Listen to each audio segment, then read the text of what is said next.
Welcome to my channel the chalk board champion. कैसे हैं आप सब? उम्मीद है आप बहुत अच्छे होंगे। मैं भी बिल्कुल बढ़िया हूँ। गाइस, इससे पहले वाले वीडियोस में हमने पढ़ा था कि फॉर्म्स ऑफ बिजनेस ऑर्गेनाइजेशन क्या होता है, प्लानिंग पार्टनरशिप क्या होती है, जॉइंट स्टॉक कंपनी क्या होती है, वो सब पढ़ा था। और मैं उसका लिंक डिस्क्रिप्शन में है। और इसके पार्ट 3 में अपन ने पढ़ा था कि बिजनेस प्लान क्या होता है, कौन बनाएगा, क्यों ज़रूरी है, और अपने प्रोडक्शन प्लान, ऑपरेशनल प्लान के बारे में और बिजनेस प्लान के आउटलाइन के बारे में भी पढ़ा था। अगर आपने नहीं देखा है वो वीडियो, तो पहले वो जाके देखिए, तभी आपको ये वीडियो समझ में आएगा। आज अपन marketing plan, financial plan, man power planning, इन सब के बारे में पढ़ेंगे। तो चलिए शुरू करते हैं। Hi guys, welcome to my channel. तो आज अपन पढ़ने वाले हैं ऑर्गेनाइजेशन प्लान के बारे में। ठीक है, तो ऑर्गेनाइजेशन प्लान क्या होता है? सबसे पहले ऑर्गेनाइजेशन प्लान होता क्या है? ऑर्गेनाइजेशन प्लान मतलब कि आपके ऑर्गेनाइजेशन, आपके बिजनेस में जो फ्लो ऑफ अथॉरिटी है, मतलब आपके बिजनेस में कैसे अथॉरिटी के लोग होंगे, मतलब किसके नीचे कौन होगा, टॉप लेवल मैनेजमेंट कौन होगा, मिडिल लेवल और लोअर लेवल कौन कौन होगा, और उन टॉप लेवल में भी कौन कौन से पोजीशंस होंगे, मिडिल में भी कौन होगा और लो में भी कितने लोग होंगे। तो पूरा प्लान डिस्क्राइब करता है कि फॉर्म्स ऑफ ओनरशिप के हिसाब से होता है कि क्या वो पार्टनरशिप होगा या कंपनी होगी या फिर सोल प्रोप्राइटरशिप होगा, सारे टर्म्स एंड कंडीशंस, सारी lines of authorities and responsibilities, सारा मेंबर्स का नाम, उनका डेजिग्नेशन, जो भी इनिशियल मेंबर्स होंगे, सीईओ, सीएफओ, चेयरमैन, उन सबके नाम, डेजिग्नेशन, और उनका कितना शेयर है इस बिजनेस में, वो उनका क्या रोल है, और अगर कोई झगड़ा हो गया या कॉन्फ्लिक्ट हो गया तो उसको कैसे रिजॉल्व किया जाएगा, और उनको पेमेंट कैसे दिया जाएगा, बैंक के थ्रू या कैश में या चेक में कैसे दिया जाएगा, उनकी वोटिंग राइट्स क्या रहेगी, और मैनेजरल और कंट्रोलिंग राइट्स, मतलब किसके डिपार्टमेंट में कितनी ऑथोरिटी है, वो भी बताएंगे। तो ऑर्गेनाइजेशन प्लान से हमें क्लियर अंडरस्टैंडिंग मिल जाती है कि ऑर्गेनाइजेशन के को कौन कंट्रोल करेगा, और कौन सा किस चीज के लिए किस जिम्मेदारी किसकी होगी, मतलब प्रोडक्शन के लिए कौन जिम्मेदार होगा और फाइनेंशियल नीड्स के लिए कौन जिम्मेदार होगा वो। ठीक है, क्योंकि एक नए वेंचर को स्टार्ट करने के लिए स्ट्रॉन्ग मैनेजमेंट टीम की जरूरत होगी, क्योंकि शुरुआत के 5-6 सालों में आपको हर तरीके से उसको मैनेज करना पड़ेगा। तो फिर जब तक वो स्टेबलाइज नहीं हो जाता बिजनेस, तो बिजनेस प्लान में वो बिजनेस प्लान में वो स्टेबलाइजेशन दिखना चाहिए लोगों को कि अच्छा ये होंगे 3 जो मेन होंगे फाइनेंशियल टेक्निकल टीम से, और बाकी ये लोग उनके नीचे काम करेंगे। तो पूरा लॉन्ग टर्म इफेक्टिवनेस भी बताता है और उससे प्रॉफिटेबिलिटी भी बढ़ती है, क्योंकि अगर आपका मैनेजमेंट अच्छा नहीं होगा तो आपका वेंचर भी प्रॉफिटेबल होना मुश्किल है। ठीक है, तो ऑर्गेनाइजेशन स्ट्रक्चर से हमें किन सवालों के जवाब मिल जाते हैं कि कौन सा फॉर्म ऑफ ओनरशिप है ऑर्गेनाइजेशन का, अगर पार्टनरशिप है तो कौन है पार्टनर्स, उनके टर्म्स के एग्रीमेंट के, अगर कंपनी है तो कौन है प्रिंसिपल शेयर होल्डर, वो कितना स्टेक है उनका, और अगर कंपनी है तो उनके वोटिंग राइट्स हैं कि नहीं, और कितने शेयर्स है जो नॉन वोटिंग राइट्स के साथ है, और कौन बोर्ड ऑफ डायरेक्टर्स हैं, उनके पास चेक साइनिंग अथॉरिटी है, और कौन कौन मैनेजमेंट टीम के कौन कौन मेंबर्स हैं, हर मेंबर का क्या रोल और रिस्पॉन्सिबिलिटी है, और कितना सैलरी मिलेगा, कितना बोनस मिलेगा उनको, और कितना other form of payment, other benefits मिलेंगे उस ऑर्गेनाइजेशन से, तो वो भी आपको इस ऑर्गेनाइजेशन स्ट्रक्चर के प्लान से पता चल जाएगा। ठीक है,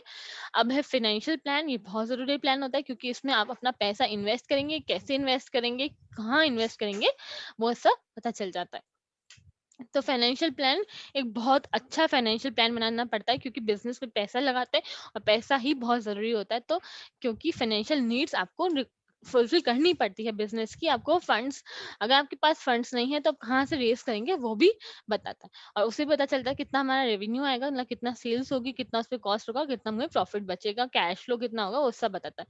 तो फाइनेंशियल प्लान बनाते हैं ताकि हमें क्लियर पिक्चर मिल जाए कि हमें कितना फंड्स चाहिए, कहाँ से आएगा वो फंड्स, कहाँ-कहाँ लग जाएगा रॉ मटेरियल खरीदने में, क्रेडिटर को पे करने में, वो सब, कितना कैश हमारे पास अवेलेबल रहेगा एनी टाइम, और नए वेंचर का वेलबिंग बनाना है, कि मतलब कि ऐसा नहीं कि कैश क्रंच हो जाए और हमारा बिजनेस बंद हो जाए, तो ऐसा नहीं होना चाहिए। ठीक है, फिर फाइनेंशियल प्लान में क्या होना चाहिए, is to meet all financial obligations and maintain its liquidity in order to either pay off debt और provide good return on investment. मतलब सारे आपकी जो फाइनेंशियल ऑब्लिगेशन है बिजनेस के, कि आपको लोन लेके अपने ऑब्लिगेशन पूरे नहीं करने पड़ रहे हो, आप अपने बिजनेस में से इतना जनरेट कर रहे हो कि आपको सब कुछ मिल रहा हो, कि आपने जहाँ पे इन्वेस्ट किया है वहां से आपको प्रॉपर रिटर्न मिल रहा हो। क्योंकि अगर आपने ऐसा बिजनेस स्टार्ट किया जहाँ पे आपने पैसा लगाया पर आपको रिटर्न में कुछ नहीं मिल रहा, आपको ना ब्याज मिल रहा है ना आपको रिटर्न मिल रहा है, आपका बिजनेस लॉस ही लॉस में जा रहा है, तो मतलब आपने फाइनेंशियल प्लानिंग ढंग से नहीं कर रखी है। तो कंपोनेंट्स क्या होते हैं फाइनेंशियल प्लान के?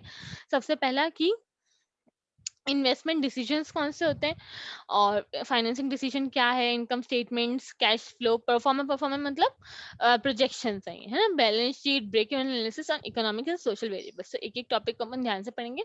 सबसे पहले है इन्वेस्टमेंट डिसीजंस। इन्वेस्टमेंट डिसीजंस में क्या आता है कि आप अपना पैसे को कहाँ लगाने वाले, कि ऐसी जगह इन्वेस्ट करें जहाँ पे आपको हाईएस्ट पॉसिबल रिटर्न मिले। आपको उसमें केयरफुली लिखना पड़ेगा एक एक चीज, कि आप लैंड बिल्डिंग में कितना पैसा लगाएंगे, मशीनरी में कितना लगाएंगे, प्लांट इक्विपमेंट में कितना, और आप शुरुआत में जब रिसर्च करेंगे तो उसमें कितना पैसा लगाएंगे, कितना वर्किंग कैपिटल है आपके पास और कितना इन्वेस्टमेंट करेंगे, तो वो सब बताना पड़ेगा। इसमें पूरे एंटरप्रेन्योर को कितना टोटल फाइनेंस चाहिए, 5 लाख चाहिए, 50 लाख चाहिए या 1 करोड़ चाहिए, तो वो आपको पता चल जाता है इस इन्वेस्टमेंट डिसीजन से। फिक्स एसेट्स में लगाएंगे ये सब बताना पड़ेगा, ठीक है। फिर फाइनेंसिंग डिसीजन मतलब अब आपने सोचा कि भाई 50 लाख चाहिए, अब आपके पास वो 50 लाख आएंगे कहाँ से? कहाँ से आएंगे? आपके पास 50 लाख कहाँ से आएंगे? या तो आपके पास खुद के पास पैसे हो, या फिर आप दूसरों से लोन लेंगे, इन्वेस्टर से रेस करेंगे फंड। तो बोरोड फंड होते हैं और एक ओनर्स फंड होते हैं। ओनर्स फंड में कौन कौन सा आता है? इक्विटी, शेयर कैपिटल और रिटेन्ड अर्निंग्स जो आपके पास पहले बचे हुए हैं, है ना। और डेट कैपिटल तो आपको पता ही है। तो आपको ऐसे अपने इन्वेस्टमेंट डिसीजन, अपने फाइनेंशियल डिसीजन को ऐसे करना पड़ेगा ताकि आपका जो कॉस्ट ऑफ कैपिटल, मतलब अगर आपने लोन लिया तो उसको जो ब्याज है वो कम से कम हो और रिस्क भी कम से कम हो, और जो आपकी रिटर्न है जहाँ हमने पैसे लगाया है वहां से, और प्रॉफिट जो है आपका ज्यादा से ज्यादा हो। तो इस तरीके का हमें डिसीजन लेना पड़ेगा कि कितना हमको डेट से रेस करना है और कितना हमें खुद का लगाना है, ठीक है। क्योंकि पूरा आप डेट से लोगे तो बहुत खर्चा आ जाएगा, और पूरा आप खुद का लगाओगे और अगर वो डूब गया तो आपकी पूरी सेविंग्स खत्म हो जाएंगी, तो फिर वो भी आपको देखना पड़ेगा। फिर इनकम स्टेटमेंट। इनकम स्टेटमेंट क्या होता है कि आपका जितना भी रेवेन्यू, मतलब जितना भी सेल्स हुआ माइनस कॉस्ट और एक्सपेंसेस जो भी है वो माइनस करके जो भी निकला वो आपका बेसिकली प्रॉफिट और इनकम मानी जाती है। तो फिर आप लोग पहले से ही उसको प्रोजेक्ट कर लेते हैं, क्योंकि आपको एक आइडिया हो जाना चाहिए ना कि भाई मैंने अगर अपने मशीनरी की उसके हिसाब से हमने सोचा कि भाई 5,000 यूनिट्स प्रोड्यूस कर सकते हैं और 1 यूनिट की प्राइस इतनी है, इतना इतना खर्चा आएगा, तो मैं एक बार का ऐसे फ्यूचर प्रोजेक्शंस कर सकती हूँ कि भाई इतना इतना हर साल में इतना इतना कमा लूंगी। तो वो सब इनकम स्टेटमेंट में दिखता है। बिजनेस प्लान में हम 1-2 साल का, मतलब कम से कम भी 5 साल का तो डाल ही लेते हैं, ताकि इन्वेस्टर्स को पता चल जाए अच्छा इन्होंने ये सोचा है तो इनका इतना है भी क्या वैल्यू, फिर वो पूरा रिसर्च करते हैं, फिर आपके उसमें इन्वेस्ट करते हैं। तो कहाँ से आता है ये technique? Marketing research, industrial sales, survey of buyers intentions, वो सब सर्वे करते हैं, एक्सपर्ट ओपिनियन लेते हैं, फाइनेंशियल डेटा देखते हैं, जो दूसरे लोगों ने स्टार्टअप किया उनका फाइनेंशियल डेटा देखते हैं, और फिर ये कैलकुलेशन करते हैं। तो हमें कंजर्वेटिव तरीके से चलना पड़ता है, कि हम सोचते हैं कि मैं 5,000 यूनिट कर लूंगा, तो हम पूरे 5,000 नहीं लेते, हम 4.5 या 4 लेते हैं, क्योंकि जरूरी नहीं है जो हमने 5,000 सोचे तो पहले पहले साल में हम 5,000 ही बेच पाएंगे। तो वो एंटरप्रेन्योर के डिसीजन पे फोकस करता है कि आप क्या डिसीजन ले रहे हैं और किस हिसाब से अपना प्रोजेक्शन कर रहे हैं। परफॉर्मा कैश फ्लो, इसमें भी आपको पता चलना चाहिए कि आपके बिजनेस में कितना कैश आ रहा है, कहाँ से आ रहा है और कहाँ जा रहा है, ताकि ऐसा नहीं हो कि ऐसी कोई सिचुएशन आ जाए जो आपको कैश क्रंच का फेस करना पड़े। क्योंकि कैश क्रंच बहुत ही खराब सिचुएशन आती है, क्योंकि आपका पैसा स्टॉक में, डेटर्स में अटका हुआ रहता है, वहां से रिकवर नहीं हो पाता है, और आपको पास एक्सटर्नल ऑब्लिगेशन देने के लिए पैसे नहीं बचते हैं। तो इस वजह से बिजनेस काफी बंद हो जाते हैं, इंसॉल्वेंट हो जाते हैं। तो उसलिए आपको अपने कैश को ढंग से मैनेज करना ही पड़ेगा।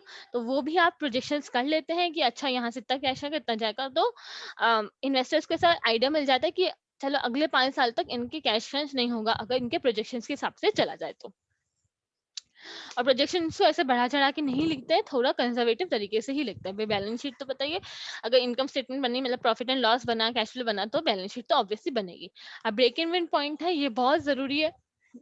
ब्रेक इवन पॉइंट क्या होती है?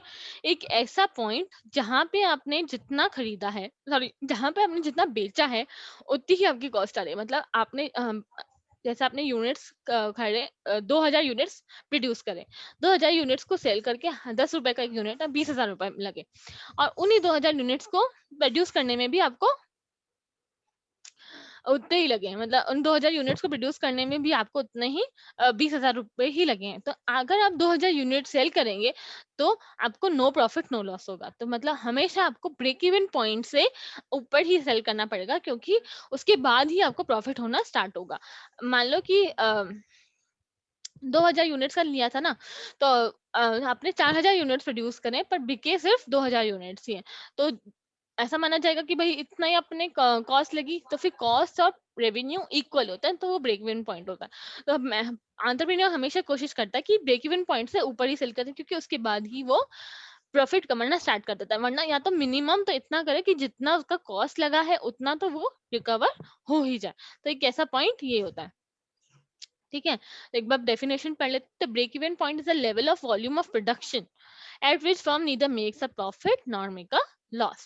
Hence, the total revenue is equal to total cost at the given level of capacity. Thus, the break-even analysis is a useful technique for determining how much units must be produced, कि कितना units आपको खरीद बेचने पड़ेंगे, how much sales volume should be achieved to even break even, ताकि आपका फायदा नहीं हो रहा तो कम से कम नुकसान तो नहीं हो। ठीक है, तो ये तो बैलेंस शीट का फॉर्मूला कि एसेट्स इक्वल टू कितना था, liabilities plus outside liabilities plus share holders equity. और ये ब्रेक इवन पॉइंट का ग्राफ है।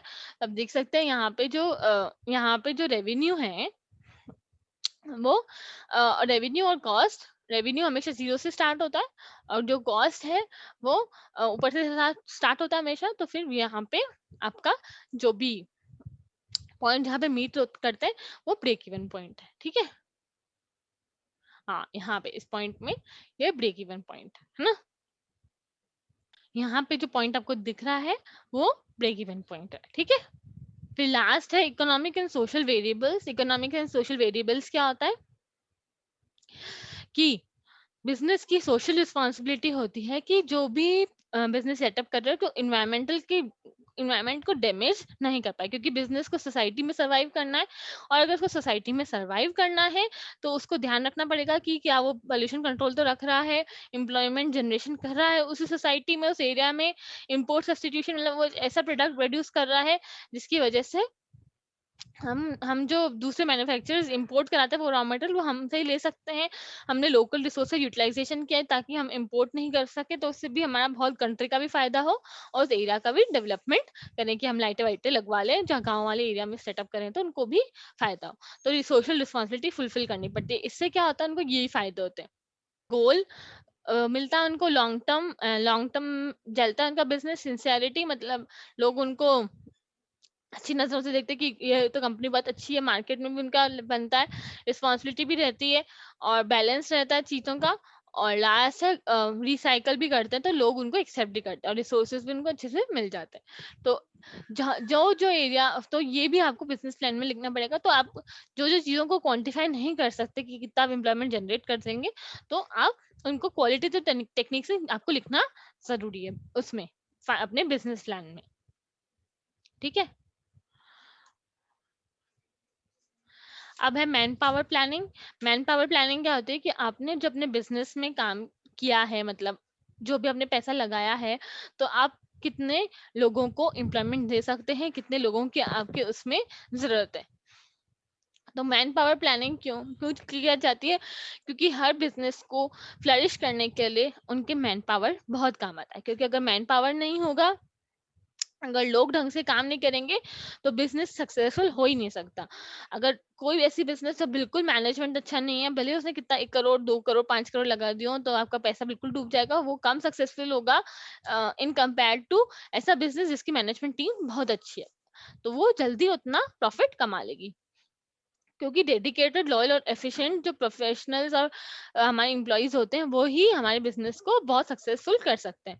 ठीक है, तो हमें प्लानिंग से क्या पता चलता है कि राइट नंबर ऑफ पीपल हमारे बिजनेस में अवेलेबल हो with appropriate skills with right time right place और राइट इकोनॉमिक सॉरी, और उसके पास जो काम करने को उसकी स्किल्स की अप्रोप्रिएट हो, तो ये पता चल जाता है। तो क्या पता चलता है कि कितने तरीके के लोग चाहिए, कितने लोग चाहिए और कहाँ से हम एक सिलेक्शन करेंगे, कैसे सिलेक्शन करेंगे। तो सबसे पहले कि कितने तरीके के लोग चाहिए, कि हर काम को करने के लिए हमें कौन से तरीके के लोग चाहिए, अनस्किल्ड चाहिए, स्किल्ड चाहिए, या फिर हमें ऐसा चाहिए कि जिन्होंने कुछ ज़्यादा क्वालिफिकेशन नहीं हो, थोड़ी बहुत ऐसे पढ़ना लिखना आता हो, बिल्कुल ही अनस्किल्ड चाहिए, या फिर अगर आपने कुछ ऐसी मैन्युफैक्चरिंग करनी करनी हो तो आपको इंजीनियर्स चाहिए, कैसे कितने मैनेजर्स चाहिए, कितने सुपरवाइजर्स चाहिए, कितने इंजीनियर्स, कितने टेक्निकल पर्सन्स चाहिए, कितने अनस्किल्ड चाहिए, वो सब। और कि कौन सी बिजनेस एक्टिविटी कर रहे हो, मतलब कि आपको पता चल जाएगा कि आपके जो बिजनेस में जो भी एक्टिविटीज है उसमें कितने लोग कहाँ पे काम आएंगे, तो कितने किस तरीके के लोग चाहिए आपको, इस क्वेश्चन का आंसर मिल गया है, कितने लोग चाहिए, मतलब इतना आपको काम करना है, तो मतलब आपको 10,000 प्रोडक्ट्स एक साल में मैन्युफैक्चर करना है, तो आपको कितना काम करवाना पड़ेगा उनसे, और एक आदमी कितना काम करेगा, एक हफ्ते में कितनी छुट्टियां लेगा, और क्या वो हमारे कंपनी में या अपने फैक्ट्री में टिक के काम करेगा कि नहीं करेगा, और फ्यूचर प्लान्स क्या हमारे एक्सपेंशन के, तो उस हिसाब से हम लोगों को काउंट करते हैं कि कम से कम 200 लोग चाहिए या 100 लोग चाहिए, 50 लोगों में भी हमारा काम चल जाएगा। फिर कैसे उनको प्रोक्यूर किया जाए कि पहले रिक्रूटमेंट किया जाए, पहले इंटरव्यूज लिए जाए, फिर उनको सिलेक्शन किया जाए, फिर उनको ट्रेनिंग देके हमारी कंपनी के लिए सूटेबिलिटी के हिसाब से उनको तैयार किया जाए। तो प्रोक्यूरमेंट इस हिसाब से करते हैं कि राइट पर्सन राइट जॉब पे राइट टाइम पे अवेलेबल हो जाए कंपनी के पास, ठीक है। तो ह्यूमन रिसोर्स प्लान का यही ऑब्जेक्टिव होता है। अब है मार्केटिंग स्ट्रेटेजी, लास्ट प्लान है कि हम जो अपने प्रोडक्ट्स को पहले हमने डिस्क्राइब किया वेंचर को, फिर हमने बताया कि हमारा बिजनेस वेंचर कैसे हो, पहले हमने जनरल इंट्रोडक्शन दिया था, फिर हमने डिस्क्राइब किया था वेंचर को, फिर हमने प्रोडक्शन प्लान बताया, फिर उसके आगे हमने ऑपरेशनल प्लान बताया, उसके बाद हमने मैन पावर प्लानिंग करी, फिर हमने ऑर्गेनाइजेशन स्ट्रक्चर बताया, ठीक है। अब हम करेंगे मार्केटिंग स्ट्रेटेजी, और फाइनेंशियल प्लान भी बनाया था बीच में, है ना। तो मार्केटिंग स्ट्रेटेजी, अब हमने अपने प्रोडक्ट को सब कुछ तैयार कर लिया है, लोगों को भी रख लिया है, अब हम अपने अल्टीमेट कंज्यूमर को कैसे पहुंचाएंगे अपने प्रोडक्ट को, तो वो बताना है ना। तो मार्केटिंग प्लान एक सिग्निफिकेंट एलिमेंट होता है बिजनेस प्लान का, जिससे हमें पता चल जाता है कि कंपनी अपने मार्केट में कैसे ऑपरेट करेगी और कैसे कंज्यूमर्स तक अपने प्रोडक्ट पहुंचाएगी। तो सबसे पहले हम लोग डिसाइड करते हैं कि अभी हम कहाँ हैं, अगर अपना न्यू वेंचर है तो आपके अपॉर्चुनिटी स्टेट्स क्या है, अगर अगर आपका एस्टेब्लिश वेंचर है तो अभी हम लोग कहाँ पे स्टैंड करते हैं, क्या हमारा अम, दूसरे दूसरे कंपनीज के सामने हमारा क्या पोजीशन है, और हमें कहाँ जाना है अगले नेक्स्ट मंथ में, हमें किस रीच तक जाना है, मतलब हमें या तो राजस्थान के पूरे एरिया को कवर करना है या फिर आगे किसी लोगों को कवर करना है, ठीक है। कैसे जाएंगे हम, हमने सोचा कि भाई एक साल में मैं पूरे राजस्थान के एरिया को कवर कर लूंगा, तो क्या कैसे जाएंगे भाई ऐसे, हाँ कवर कर लूंगा ऐसे नहीं आएगा, तो पूरी स्पेसिफिक प्लानिंग बनानी पड़ेगी, क्या स्ट्रेटेजी अप्लाई करेंगे, कैसे काम क्या होगा, कौन किसके लिए रिस्पॉन्सिबल रहेगा। तो हर साल ये मार्केटिंग प्लान बनाना जरूरी है, क्योंकि एक साल तो आपने सोचा 2021 में कि आप राजस्थान के सारे कंज्यूमर्स को कवर कर लेंगे, आपने इस प्लान को अचीव कर लिया, तो अब आपका नेक्स्ट स्टेप थोड़ी ना होगा कि राजस्थान के प्लान को कवर करें, नहीं, फिर आपने सोचोगे न्यू दिल्ली वाले लोगों को कवर करें या नीचे एमपी साइड लोगों को कवर करें, तो वो आपका अलग हर साल का अलग प्लान होगा, तो ये आपको हर बार चेंज करना पड़ेगा। तो क्या क्या चाहिए होता है अपन को प्लानिंग करने के लिए, कि कौन यूजर्स हैं, कौन कहाँ पे हमारे प्रोडक्ट के यूजर्स है, कौन कहाँ पे और क्यों खरीदेंगे हमारा प्रोडक्ट, हमारा प्रमोशन एडवर्टीजमेंट का क्या प्लान रहेगा, और वही क्यों हमने लगाया, क्योंकि क्यों हमने वही तरीका क्यों यूज किया है, प्राइसिंग चेंजेस क्या होंगे मार्केट में, मतलब कितने हिसाब से प्राइस चेंज होंगे, मार्केट का एटीट्यूड क्या है, कितने कॉम्पिटिटर्स ऑलरेडी हैं, चैनल्स ऑफ डिस्ट्रीब्यूशन क्या है, हमारे कॉम्पिटिटर कौन होंगे, कहाँ लोकेटेड है, मार्केटिंग टेक्निक्स क्या हमारी, ताकि हम सक्सेसफुल हो जाएं, और ओवरऑल ऑब्जेक्टिव्स के हिसाब से हमारी कंपनी और नेक्स्ट ओवरऑल ऑब्जेक्टिव्स क्या है हमारी कंपनी के अगले 5 सालों तक, कि हम कितना रीच कर पाए, और कंपनी की स्ट्रेंथ वीकनेस क्या है, और प्रोडक्शन कैपेबिलिटीज कितनी है हमारे प्रोडक्ट की, तो ये सब मार्केटिंग प्लानिंग हो जाता है। तो सबसे पहले मार्केटिंग प्लान को बनाने के लिए 6 स्टेप्स होते हैं। सबसे पहले हम सिचुएशन को एनालाइज करते हैं कि बिजनेस अब एक्चुअल में हमारा नया है पुराना है क्या है, उसको एनालाइज किया जाता है। दूसरा हम मार्केट को आइडेंटिफाई करते हैं कि कौन से एरिया को हमें कवर करना है। तीसरा उसका उस एरिया के हिसाब से हम स्वॉट एनालिसिस करते हैं कि अगर हम इस एरिया में करेंगे अपना बिजनेस तो हमें क्या मुश्किलों का सामना करना पड़ेगा और क्या हमें फायदे होंगे। फिर हम गोल्स बनाते हैं कि अच्छा मुझे इस 12 महीनों में इस राजस्थान के एरिया को कवर करना है।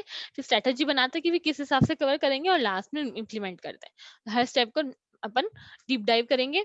सबसे पहला है business situation analysis. Business situation analysis मतलब कि अभी हम कहाँ पे हैं, कि अगर फर्स्ट स्टेप होता है ये मार्केटिंग प्लान का, उसमें पता चल जाता है कि एंटरप्रेन्योर को कितना एक्सपीरियंस है, कितना प्रोडक्ट डेवलपमेंट पे एम्फसाइज कर रहा है, क्वालिटी पे कितना ध्यान दे रहा है, उस प्रोडक्ट हमारी कंज्यूमर की कौन सी नीड को सेटिस्फाई कर रहा है, और जो भी अदर एंटरप्राइज है उससे लोगों की क्या एक्सपेक्टेशंस थी, और कौन सा सेगमेंट हम मीट कर रहे हैं, मतलब हम रिच लोगों को टारगेट कर रहे हैं या हम मिडिल क्लास के लोगों को टारगेट कर रहे हैं, वो सब सिचुएशन को पूरा अच्छे से एनालाइज करेंगे, है ना।